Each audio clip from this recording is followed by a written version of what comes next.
Assalamualaikum warahmatullahi wabarakatuh.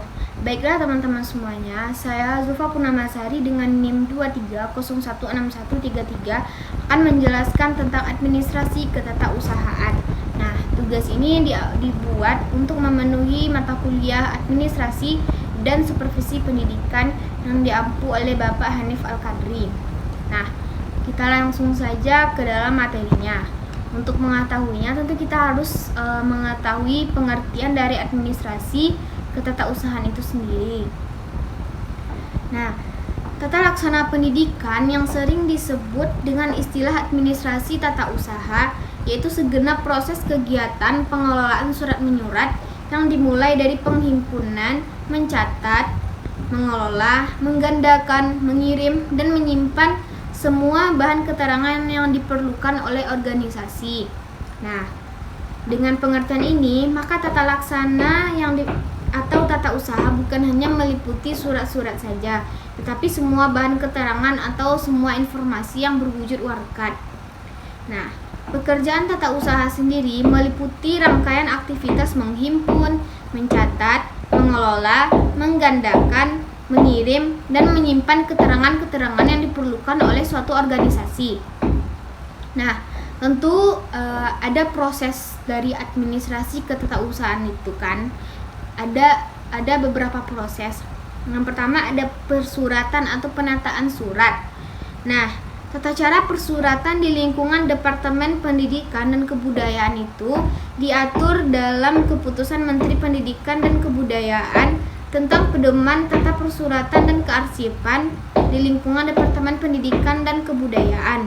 Nah, menurut mereka, surat itu adalah suatu sarana komunikasi yang digunakan untuk menyampaikan sesuatu informasi tertulis dari satu pihak kepada pihak lainnya. Nah, ada beberapa jenis surat menurut Syahril dan Asmidir. Yang pertama itu ada surat dinas. Nah, surat dinas itu berisi hal penting yang berkenaan dengan administrasi pemerintah dan pembangunan yang dibuat oleh lembaga pemerintah. Lalu ada surat nota dinas. Nah, surat ini tuh dibuat oleh atasan kepada bawahan ataupun seorang bawahan kepada atasan yang berisi tentang persoalan kedinasan. Lalu ada memo. Memo itu adalah catatan singkat yang diketik oleh seseorang oleh atasan kepada bawahannya tentang pokok persoalan kedinasan. Lalu selanjutnya ada surat pengantar, ada juga surat kawat atau telegram, lalu ada juga surat keputusan. Nah, surat keputusan itu sendiri berisi keputusan tentang suatu hal yang ditetapkan oleh pejabat yang berwenang tentunya teman-teman. Lalu ada surat edaran. Surat ini adalah surat yang berisi penjelasan atau petunjuk cara melaksanakan peraturan, perundang-undangan, dan atau perintah yang telah ada. Lalu ada surat undangan. Nah, surat undangan ini tuh kayak berupa surat untuk menghadiri acara pada waktu ataupun tempat tertentu. Lalu ada surat kuasa, surat pengumuman, surat pernyataan, surat keterangan, dan berita acara. Nah, proses kedua yaitu kearsipan atau penataan arsip.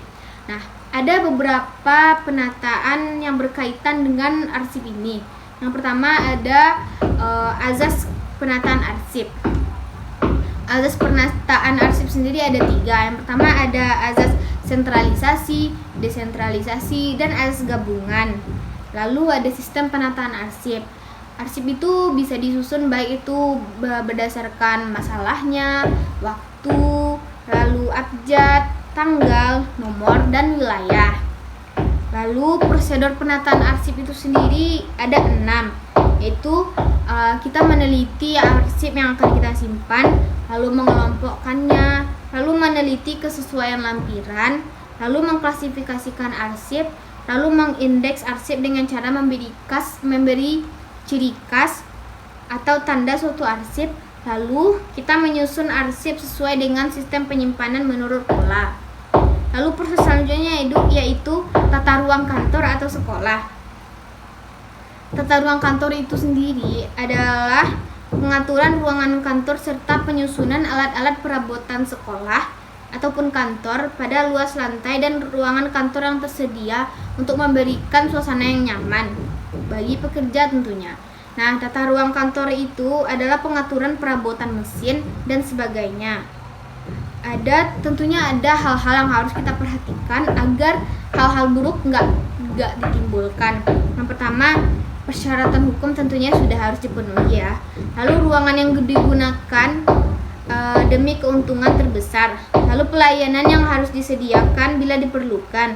Lalu kondisi kerja yang baik harus disediakan untuk semua orang. Lalu penyediaan untuk dapat melihat staf yang bekerja. Lalu rasa loyalitas, komunikasi dan arus kerja yang dipermudah. Lalu gerakan juru tulis di antara meja dan arsip sebaiknya dipermudah. Lalu operasi bising dan mengganggu dipisahkan tersendiri. Campur tangan antar pegawai itu harus dihindari. Lalu privasi tentunya harus terjaga. Teman-teman, dalam penataan ruang tata sekolah ini ada beberapa azas yang mengaturnya. Yang pertama ada azas jarak terpendek. Nah, proses tata ruang yang baik itu memungkinkan penyelesaian suatu pekerjaan kantor menempuh jarak sependek-pendeknya, yakni 2 titik yang dihubungkan dengan garis lurus. Nah, dalam hal ini titik diartikan meja tugas pegawai dan titik satunya lagi itu diartikan meja pegawai lainnya. Lalu azas rangkaian kerja. Tata ruang yang baik menempatkan para pegawai dan alat-alat kantor menurut rangkaian yang sejalan dengan urutan penyelesaian pekerjaan yang bersangkutan. Lalu ada azas segenap ruangan. Tata ruang kantor yang baik mempergunakan semaksimal mungkin ruangan yang ada sehingga tidak ada ruangan yang tidak harus dipakai. Lalu ada azas perubahan susunan tempat kerja. Nah, penyusunan tata ruangan kantor yang baik itu memungkinkan diadakannya perubahan dengan mudah atau disusun kembali dengan tanpa menelan biaya, waktu, dan proses pekerjaan yang sedang berjalan. Nah, karena itu, para ahli membedakan konsep tata ruang kantor menjadi 4 bagian. Yang pertama itu ada konsep tata ruang kantor tertutup atau private office, yaitu tata ruang kantor dengan penempatan ruang kantor yang dipisah, yang dibagi ke dalam ruang-ruang kerja atau ruangan yang dipisahkan oleh tembok ataupun penyekat-penyekat dari kayu. Biasanya ini tuh untuk pekerjaan yang rahasia. Lalu ada konsep tata ruang terbuka, yaitu tata ruang kantor dengan ruangan yang besar dan ditempati beberapa pegawai tanpa dipisahkan oleh tembok atau penyekat yang terbuat dari kayu. Lalu ada konsep tata ruang berpanorama, yaitu tata ruang yang dihiasi dekorasi taman. Ini tuh kayak bisa menimbulkan suasana nyaman bagi para pekerjanya. Lalu ada konsep tata ruang bersekat atau terpisah, yaitu tata ruang yang diberi sekat-sekat dengan ukuran yang bervariatif untuk suatu bidang bagian atau seksi beberapa pegawai. Tentunya ada beberapa hal yang patut kita sediakan atau ada beberapa hal penting yang harus diperhatikan di dalam penataan ruang tata usaha. Yang pertama tuh cahaya penerangannya itu harus sesuai dengan pegawainya, baik itu sesuai dengan kesehatannya ataupun keselamatannya. Lalu ada warna. Meskipun sebagian besar pegawai sadar akan dampak fisik warna, namun banyak yang tidak sadar bahwa psikologisnya baik maupun negatif pada produktivitas, kelebihan, moral, dan keterangan. Para ahli membedakan 3 warna pokok, yaitu ada merah, kuning, dan biru. Lalu ada udara. Suhu udara itu juga harus perlu diperhatikan, karena suhu udara yang sesuai akan menaikkan produktivitas seorang pegawai. Lalu suara. Suara dapat mempengaruhi efisiensi kerja, terutama pekerjaan yang membutuhkan konsentrasi tinggi, karena suara yang bising dapat mengganggu dalam bekerja. Jadi kita harus memperhatikan ruangan-ruangan tata usaha yang akan kita bangun. Lalu kita masuk kepada bab peran guru di dalam administrasi ketetausahaan.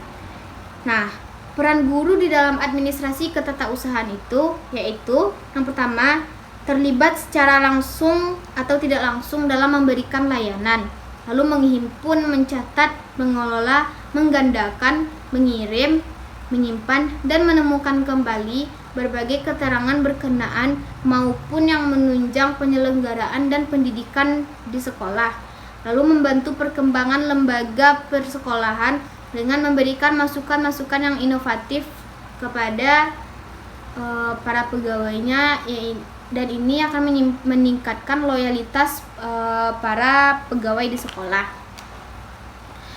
Baiklah teman-teman semuanya, hanya itu yang dapat saya sampaikan. Jika terdapat kesalahan dalam penyampaian, saya mohon maaf. Semoga apa yang saya sampaikan dapat bermanfaat bagi kita semua dan bagi diri saya sendiri. Assalamualaikum warahmatullahi wabarakatuh.